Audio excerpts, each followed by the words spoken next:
the first people that crossed this desert, they didn't know where they were. Yeah, I can, because neither do we. Hey, get up. Tell me again why we couldn't fly like normal people.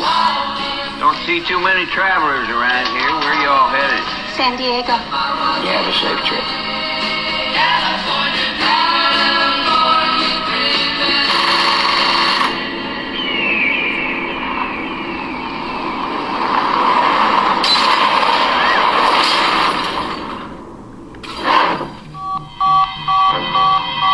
Did you find a signal? No, nothing. Next year, I am going to Cancun.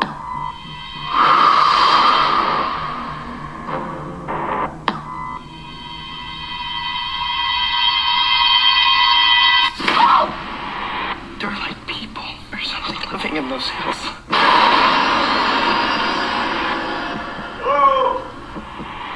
Yo, my friend! Hey!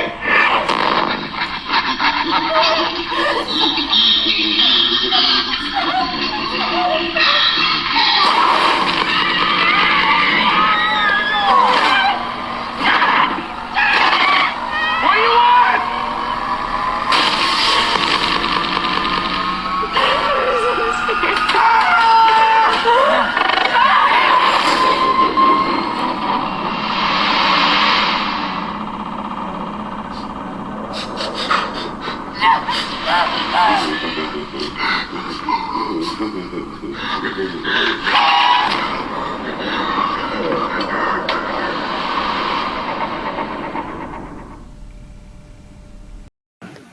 The Hills Have Eyes is a horror thriller movie that was released on March 10, 2006.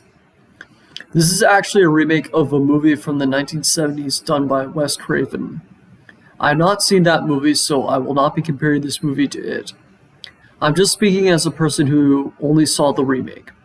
So, is it good or not? Well, let's find out by starting with the story. The story follows a family who goes on a vacation to celebrate the mother and father's 30th wedding anniversary. However, things start going wrong when the truck and the trailer it's pulling crash into a desert rock and they are forced to stay there. On top of that, one of their dogs goes missing and they run into mutant inbred cannibals that were found during nuclear testing from the 1940s up to the 1990s, I think. I have to say, this story is pretty fucking good. This film, more than anything, is about torture. The cannibals that come over to the family's truck pretty much torture them by killing their dog Beauty, burning Big Bob, and raping Brenda. They torture people intentionally. But it's not just them, though. Big Bob and Ethel kind of torture their children too. They make them drive all the way over to their destination, even though Brenda and Bobby are not having any fucking fun. They make them pray even though Brenda doesn't want them to. They torture people unintentionally. This movie could be trying to say that people from previous generations torture others with their archaic ideas that can really fuck up people's minds. The entire timeline of the nuclear testing is from the era that Big Bob and Ethel are likely from. And it kind of brought the mutant cannibals that are... and it's kind of what brought the mutant cannibals that are sick bastards. So it kind of fits. It also might be trying to say that sometimes traditions end. Nuclear testing ended in the 1990s. The tradition of Big Bob and Ethel celebrating their marriage ended when they both got killed by the cannibals. In the beginning, we already see signs that the family is falling apart, with them not necessarily understanding or agreeing with many of the things they do. But it goes even further off the rails when the cannibals start attacking. What makes this film so terrifying is that it shows a downward spiral that could very well happen to anyone. All that the remaining family members can do is fight through the pain. This might be a hot take, but my favorite character is Bobby. You know, the teenage son. I can relate to him. He's into heavy metal, which is pretty fucking cool. But he is also the one who tries to do something about the cannibals. He is willing to charge and, in his words, fucking kill those motherfuckers. Sure, he might not have been completely successful, but I appreciate the effort, and hey, maybe he'll get better at firing guns later on in his life. But I also really do like Brenda. She has a pretty good moment toward the end, which I won't give away, but it's pretty damn good.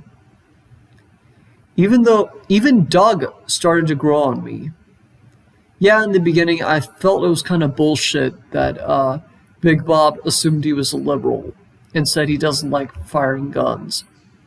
Yeah, that's nice, but I would have liked to hear that from Doug himself. But later on, Doug pretty much has the highest kill count of any of the hero characters in the movie. He doesn't seem to have a problem using a shotgun. Maybe that was some sort of character development, or maybe he was always like this. Either way, it kind of works. The climax mainly involves him just fucking killing the cannibals with an axe and a shotgun. But it does cut back to Bobby and Brenda trying to blow up the van in case a cannibal comes near it. Both of which are pretty goddamn fun to watch. It also helps that there is plenty of fucking gore to keep you gore enthusiasts satisfied. The ending as a whole is very fucking satisfying. Okay, now for the production values. The cinematography, editing, and sound are pretty good for the most part. The music is okay, I guess. The score is not that memorable, but there are a surprising amount of songs used in it. Although the only noteworthy songs are the California Dreamin' song, I believe that's what it's called. And of course, Leave the Broken Hearts by the Finalists. That is actually a really good song, and I like it a hell of a lot more than the other one. Overall, The Hills Have Eyes is a pretty good horror movie. It has a story that is truly terrifying. It manages to have enough blood and guts to keep you thrilled out of your mind, if that's your thing. Sure, the beginning uses a lot of jump scares, but they die down pretty early on, and it focuses more on real horror later on. It also has a pretty compelling story, with characters that you could root for and an interesting subtext. I would recommend checking this one out unless you are really squeamish. I give The Hills Have Eyes 4 out of 5 stars with the title of Awesome. Anyway, I'm Spike Robot. If you like this video, you can subscribe to my channel, and feel free to support me on Patreon and take me a class. Anyway, see you next time. Honor the freedom, Jingos.